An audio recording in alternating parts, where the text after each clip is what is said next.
Thank you very much, Minister of Sport and Youth Affairs, MP Darrell Smith, Chairman of the Sport Company of Trinidad and Tobago, members of the government in various capacities, our sponsors, co-hosts, my wife Sharon, and most importantly, the persons for whom this evening's proceedings is meant for, our representatives, our athletes. Welcome to the fantasy grounds of the residence of the Prime Minister. I am here this evening particularly proud to be having this opportunity to host this reception, to say thank you for representing our country, not just in Rio, but wherever you do it and every day. I'm a citizen first before I'm Prime Minister, and I'm particularly proud of our country's record in sport in general. As a very small country that we can hardly find on a world map, we have a tremendous legacy of which we can all be proud.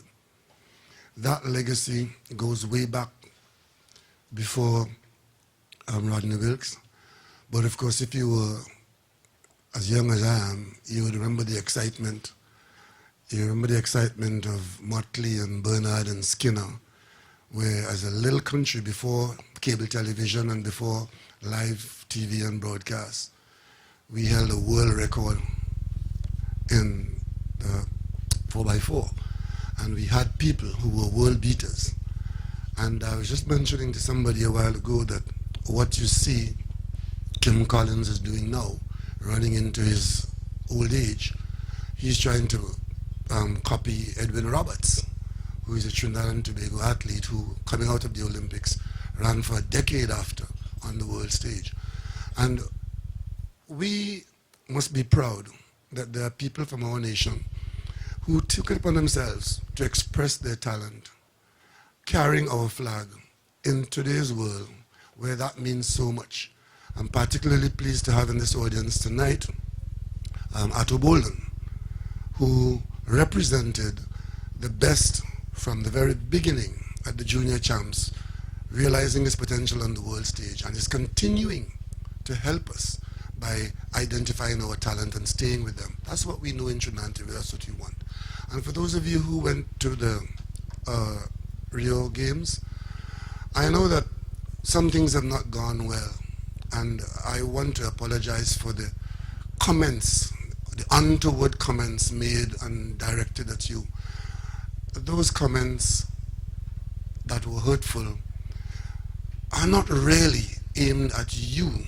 It was the environment of problems in the country before which people got involved in, and when the team didn't live up to the very high expectations that we all have, then there was some outletting which hurt all of us.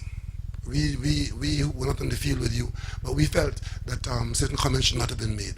The comments that have to be made is that you, with your talent, chose to make the sacrifices to get you on the world stage. And while we are now looking towards the next Olympics, I want to say to you that there are some things that have to be done at the level of sports administration in the country.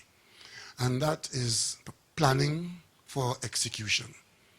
In the next few weeks, somewhere along the way, the minister will let you know, those of you who are in administration, that we're going to sit down in a very dispassionate way, determine a proper structure for providing support to our athletes who are seeking to make it towards the world stage and of course towards the Olympics.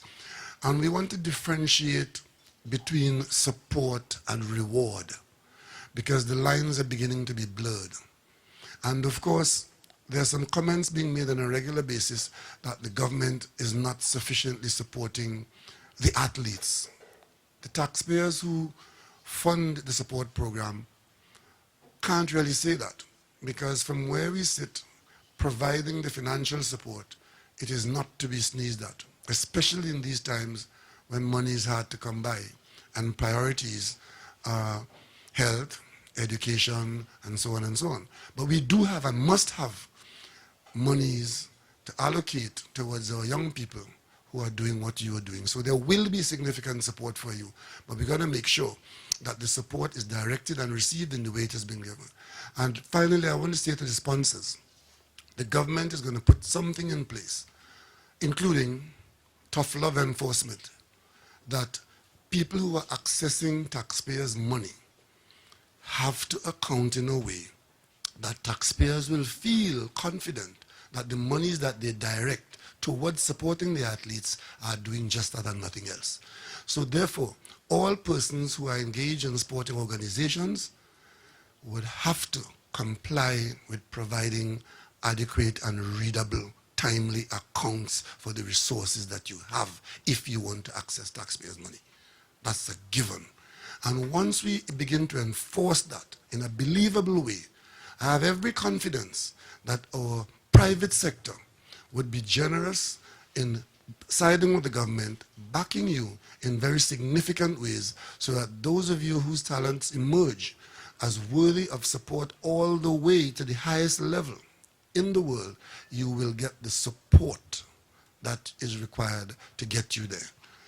And separate and apart from that is the rewards program. It mustn't be that every time the athletes go abroad and somebody gets a medal, somebody runs well, it's a national debate as to what they're going to get, what you're going to give it, what the government going to give.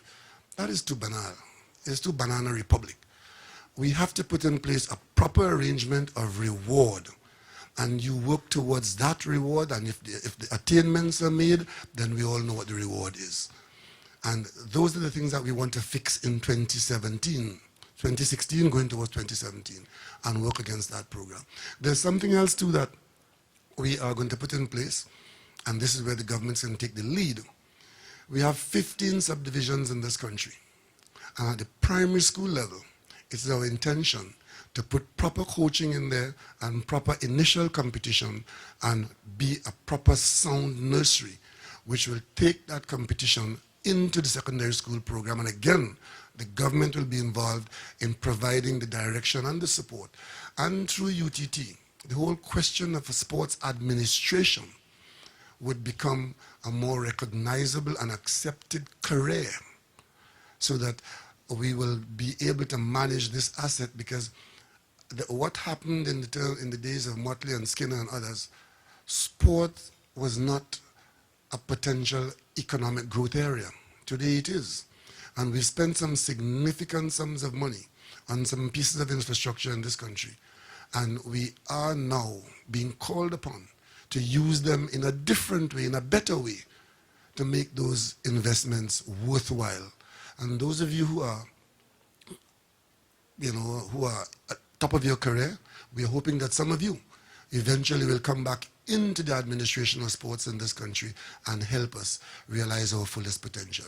So welcome to this evening, and we are particularly pleased, those of you who are here from the Olympic team, that you're able to be here, and hopefully you will enjoy the occasion and mix and mingle with our colleagues. And before you disappear, we'll hope to have a gathering of you here, just enjoying yourselves, and have a group photo somewhere. They'll organize that, and I'll be only too happy to be an athlete in that program. Because, in case you don't know, I used to be an athlete too. Right?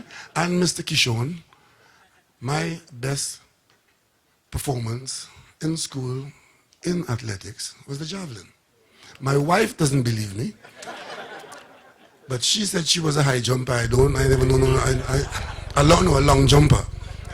I don't know any little people jumping long. But I am a javelin fan, and it was one of my best sports in school. So I was really, really excited when we got that pleasant surprise last year and this year. So special welcome to Kishon and all our Olympics people who went down there. And the one thing we'll ask of you is always do your best. And as long as you do your best, we're happy with that. And to do your best, you have to marry talent with attitude. Attitude without talent, you're just showing off.